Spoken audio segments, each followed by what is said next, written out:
All right. So what I think we're going to do here is I'm going to add a show to a show, and we're going to call this thing Adam's Corner for when I want to do little 10, 15-minute long segments of just me talking about a news story that Sam doesn't necessarily care about or is interested in. But I feel like I got to say something about the whole Alec Baldwin thing, because there's been a lot of total insanity going on in the media. So I got a bunch of quotes here from different media companies, and the media is lying to you.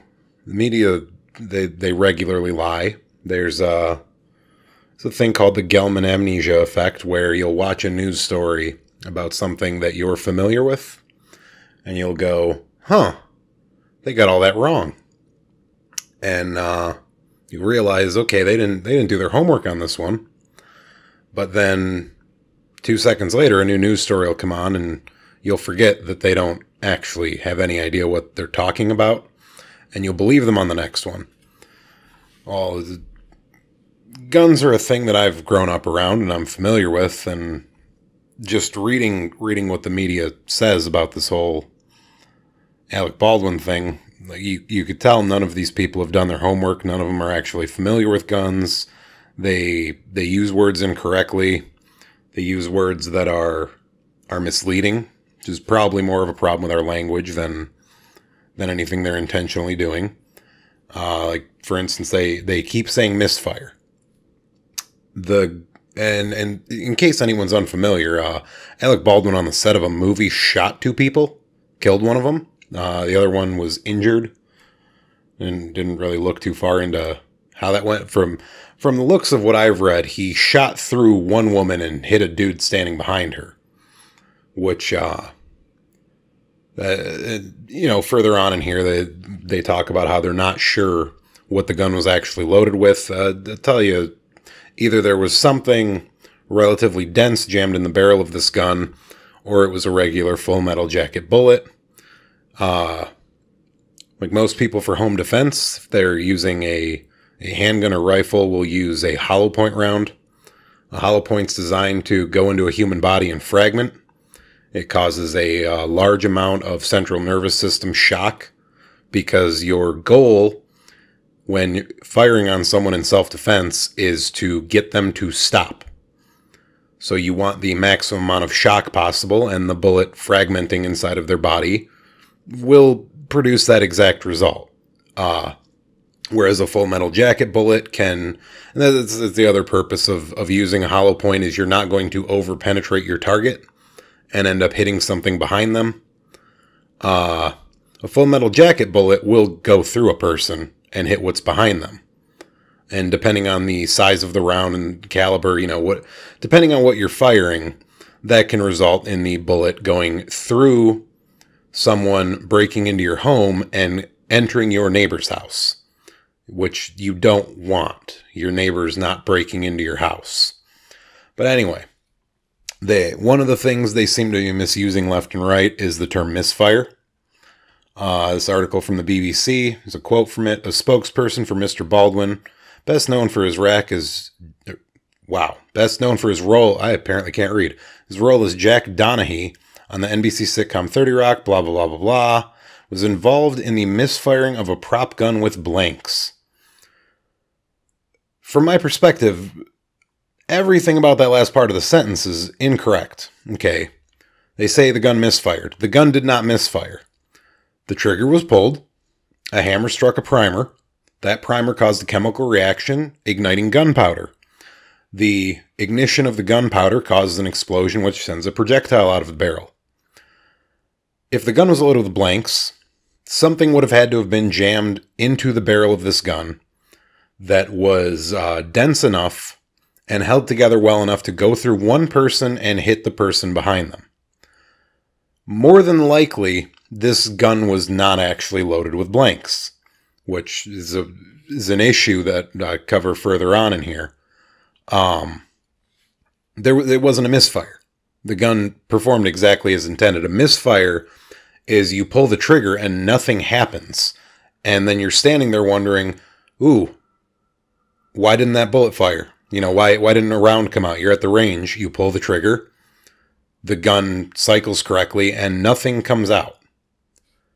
That's what a misfire is. A misfire is not you pull the trigger, a bullet comes out and kills someone. That is, you shot someone. I think in this situation, it's probably unintentional. I don't think Alec Baldwin meant to shoot two people. But then we move on to the term prop gun, which the media is using correctly here, because a prop gun can describe a real gun that is being used as a prop. To me, that seems misleading. Like, it's a prop gun in my mind, and I assume in the minds of most people, conjures up an image of a gun that does not function as a gun. It's an object made to look like a gun that will not actually fire. I mean, an airsoft gun, that, in my mind, is something someone could consider a prop gun, because while it looks like a gun, you can't load actual ammunition into it. You can't load, if you have an airsoft replica of a 9mm handgun, you can't actually put a 9mm round in it. An airsoft gun fires little plastic pellets. We got a quote from the New York Times here. An assistant director grabbed one of the 3 prop guns that the film's armorer had set up outside on a gray cart, handed it to Mr. Baldwin, and according to an affidavit signed by Detective Joel Cano of the Santa Fe County Sheriff's Office, yelled, "Cold gun." So they've got 3 guns sitting on a cart outside for some reason, which in a different article I pulled up here, it's apparently due to COVID restrictions. Apparently guns now carry and transmit COVID. COVID lives on cold metal. Apparently, it's a respiratory virus, perfectly comfortable on a cold metal object. So it's got to be kept outside until you bring it in, at which point it apparently is no longer able to transmit COVID. My thing is, it seems like, according to this, they have them sitting outside on a cart with no one watching them. So there's no chain of custody for these guns. If you're using actual firearms as part of a movie, there should be at least one person with their eye on them at all times to make sure no one loads, an actual round in them. In reality, no one other than the prop master and the actor using the firearm should be touching that gun. And even beyond that, the gun should be checked after when it's picked up off the cart. They should be checking the ammo in it to make sure, like, you're dealing with a dangerous item. I mean, the purpose of a gun is to fire a projectile at extremely high speeds. You're either hitting a target or you're using it in self-defense to kill someone who is attacking you. That's the purpose of this. That would be like having cars on set that no one's actually given a once over to make sure, like, is the roll cage we put in this thing built properly? We're using this as a stunt vehicle. Is it going to keep the passenger compartment safe when we crash it through whatever we're crashing it through, or whatever we're doing? Someone should be giving these things at the very least a once over before they're being used, to make sure no one's going to get hurt. Unless your goal is, our movie, more people died on this movie than any other movie. Like, it's Hollywood. They do weird things there. Maybe that's a thing they do. But in this situation, it doesn't seem like that was the goal. But apparently, the assistant director just picked it up and yelled "cold gun" without ever actually checking it. That, out of everyone in here, that guy should probably be going to jail. Because even if you put no responsibility on Alec Baldwin, which, if you're the actor firing the gun, I think you should have some familiarity with guns. You should be checking this weapon over before using it. Because you're going to be firing a gun around other people. and I don't know the exact situation of how the shoot went or how it was supposed to go, but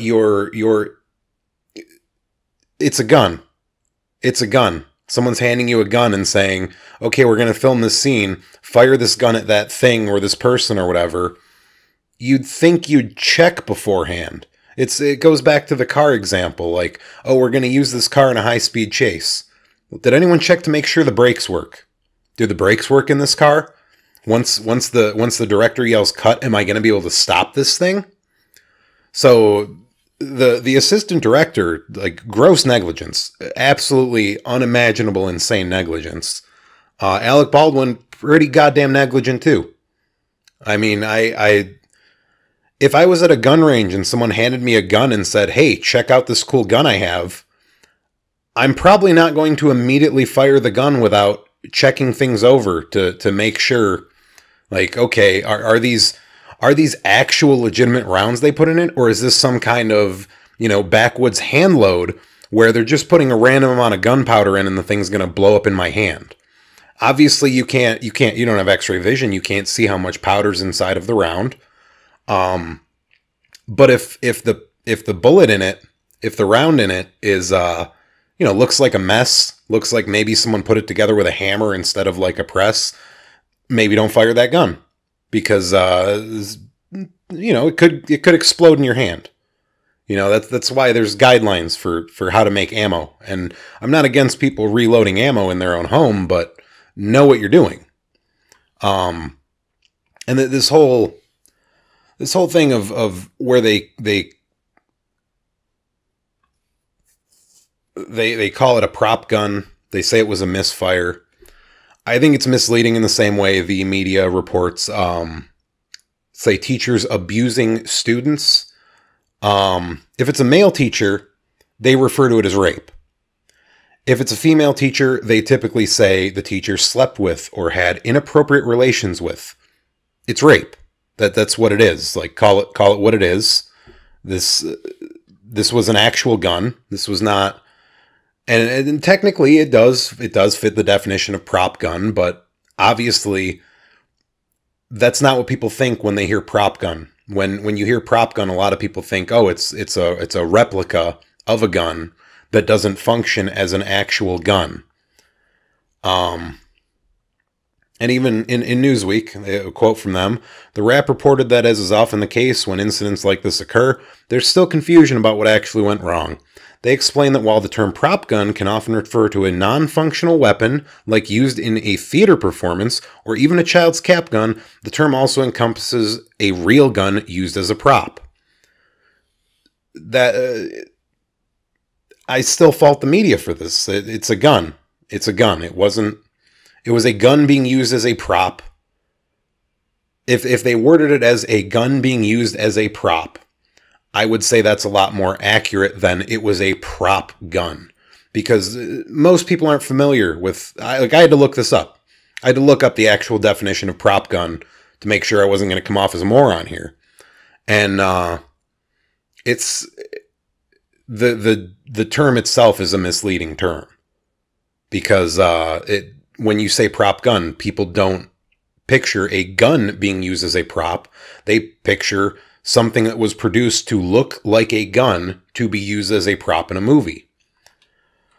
Let's see here, another quote from Newsweek. The assistant director did not know live rounds were in the prop gun when he gave it to Mr. Baldwin, according to the affidavit, which was made as part of a search warrant application. The affidavit did not specify what kind of ammunition the gun had been loaded with. From the sounds of things, the gun was loaded with live ammunition. More than likely a full metal jacket round, as it went through one person into another person.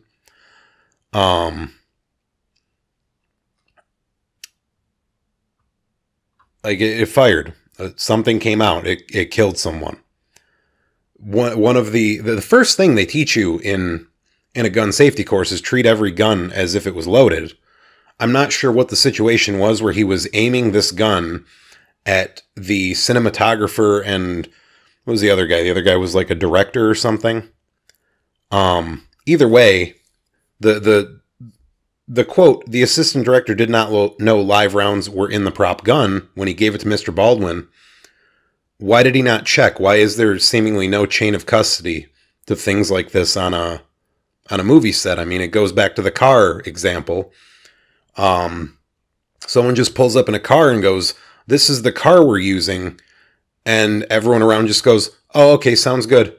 That's all right, cool. No one gives the car a once over and goes, do the brakes function? Like, is there coolant in it? Is it going to catch on fire in the middle of the scene and we're going to end up with an actor with third-degree burns? It seems like Hollywood gives more care to using cars in movies than guns, which is absolutely mind-blowing.